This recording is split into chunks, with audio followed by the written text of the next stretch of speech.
So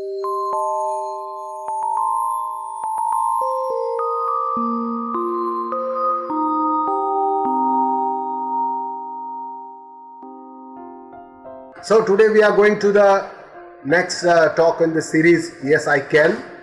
And the first talk in this series is on can I decipher the purpose of my life. I think this is quite important and something which calls for some thought on our part. So let's say how to find our true life purpose. And this is something that many of us have thought about. Some of us have not yet thought about. Some of us already know the purpose, and some are already in the process of finding the purpose.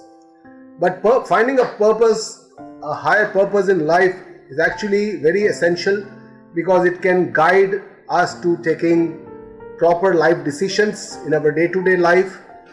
It can help influence, shape our behavior. It can help us to determine our goals. It can also offer us a sense of direction, and it can create a meaning for our life.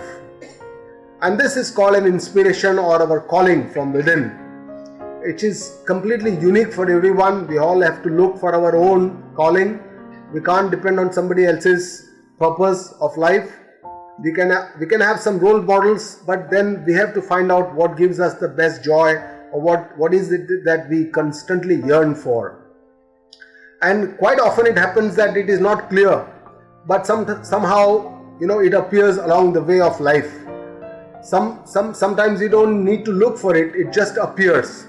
And the best thing is that we can keep doing whatever we love doing, and that's the best way to approach life. And then somehow situations or circumstances will happen in such a way. There could be some major setback or a suffering in life, but somehow some kind of a true inspiration or purpose of our life or meaning of life can emerge.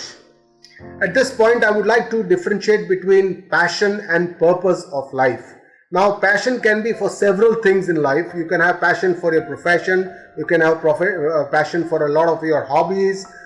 You could have passion for a lot of things, for your friends, for your relatives, for social media, for creative something, for reading. You can have passion for your music, a lot of things. But then the purpose is something which is much higher and which is probably not too many. It could be one or even two higher purpose, but that determines all your passion and all your activities and all your life goals.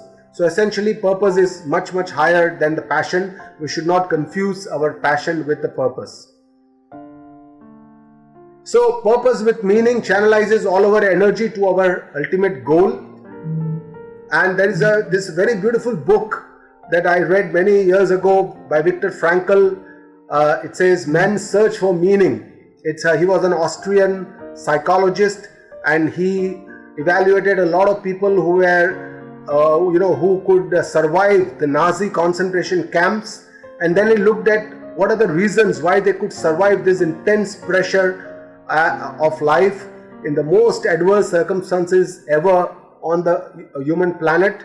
And he found that most of these people who survived this crisis had some meanings, they had some search for the meaning, and they had a purpose higher than life for which they continuously went on. They could endure all the worst of circumstances. So this was a beautiful book which suggests that a meaning in life. Even in our profession, we see very often that people who survive the crisis, most sick patients in ICU who are on for a prolonged period on ventilators, and those who survive, and when you interview them, they probably tell you that we never felt that we are going to die. We had some purpose for which we wanted to live. So these are the people who have a purpose or a meaning in life, and it is a desire, it's everyone's desire to find a meaning for our own existence. And it's also good and important for leadership, because true leaders would start with the question why. They would also want the purpose to be very clear, what they want, and that's how they would steer the organization to that purpose. So purpose is not just important for individuals, it's also important for organizations. So these people will define purpose, and they drive everything they do, and they try to get things done with their purpose in mind. And I would like to share with you this beautiful story of Wright brothers. and Samuel Langley. So as you all know, Wright brothers were the pioneers of the aviation industry, Wilbur and Orville Wright. In 1903, this was the first aircraft that they flew, and this was the first motorized plane which flew in the. So it was a landmark innovation in the aviation industry. And these two brothers, they were mechanics in a bicycle shop, and they had intense passion for flying right from the childhood. They were doing a lot of research also, and they were creating a lot of experiments how they could create an airplane which could fly. So this is the original Wright brothers airplane which they flew from North Carolina on the 17th December 1903. But they didn't have much resources with them, but they, just by sheer passion and a higher purpose of life, they could fly this airplane. In contrast, there was this gentleman called Samuel Langley, who was a secretary in the Smithsonian Library, who also during the same time was interested in flying, and he was also designing some aircrafts. And with his intense interest, he got a grant of $50,000 from the US Army to create an airplane. And he was thinking of creating a much more powerful engine. He thought that the engine is very important for the aircraft, so he was creating a powerful engine, and he named his aircraft as an aerodrome. However, the test flights were not successful, whereas the Wright brothers, they identified that the main problem or the crux of the problem is to develop the controls of the aircraft. If they could develop good controls of the aircraft, they could even make an aircraft fly which with a balancing which is not very without a much powerful engine. So they focused on the control part, and they could survive and they could develop this aircraft. Whereas Samuel Langley, actually, once the Wright brothers developed this aircraft, he gave up his efforts and he didn't pursue his passion. So essentially, the meaning of life, what you want to achieve it, why you are doing that particular purpose, makes it so very important how you can take it forward to in the future.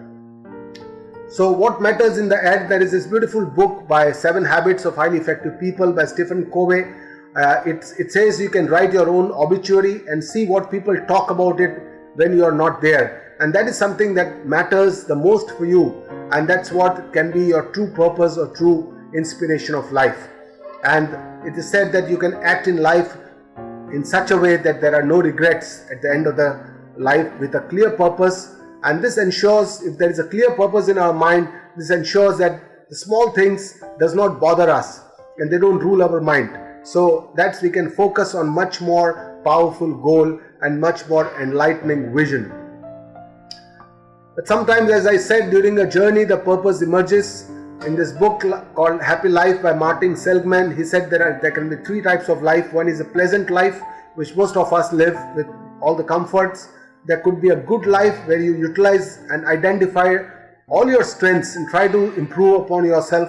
And there could be a meaningful life where there is a good life plus you contribute to a larger purpose than yourself and leave behind a legacy. So life is a journey, and we must enjoy this journey. Motivation is definitely important, and there could be intrinsic motivation, and successful people are all self-motivated people, and they have a purpose which is larger than its life, and together they can create world-class organizations. So true purpose does definitely give a meaning to life, makes a life much more worthwhile and a joy to live.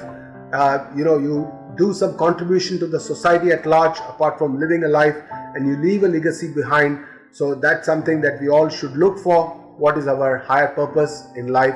What are we here for? What is our ultimate goal? And what is it that existence wants from us that we are here? So this is something which calls for some of our deep thinking, and this is a good time for us to think deeply and identify what matters the most for us. So thank you very much.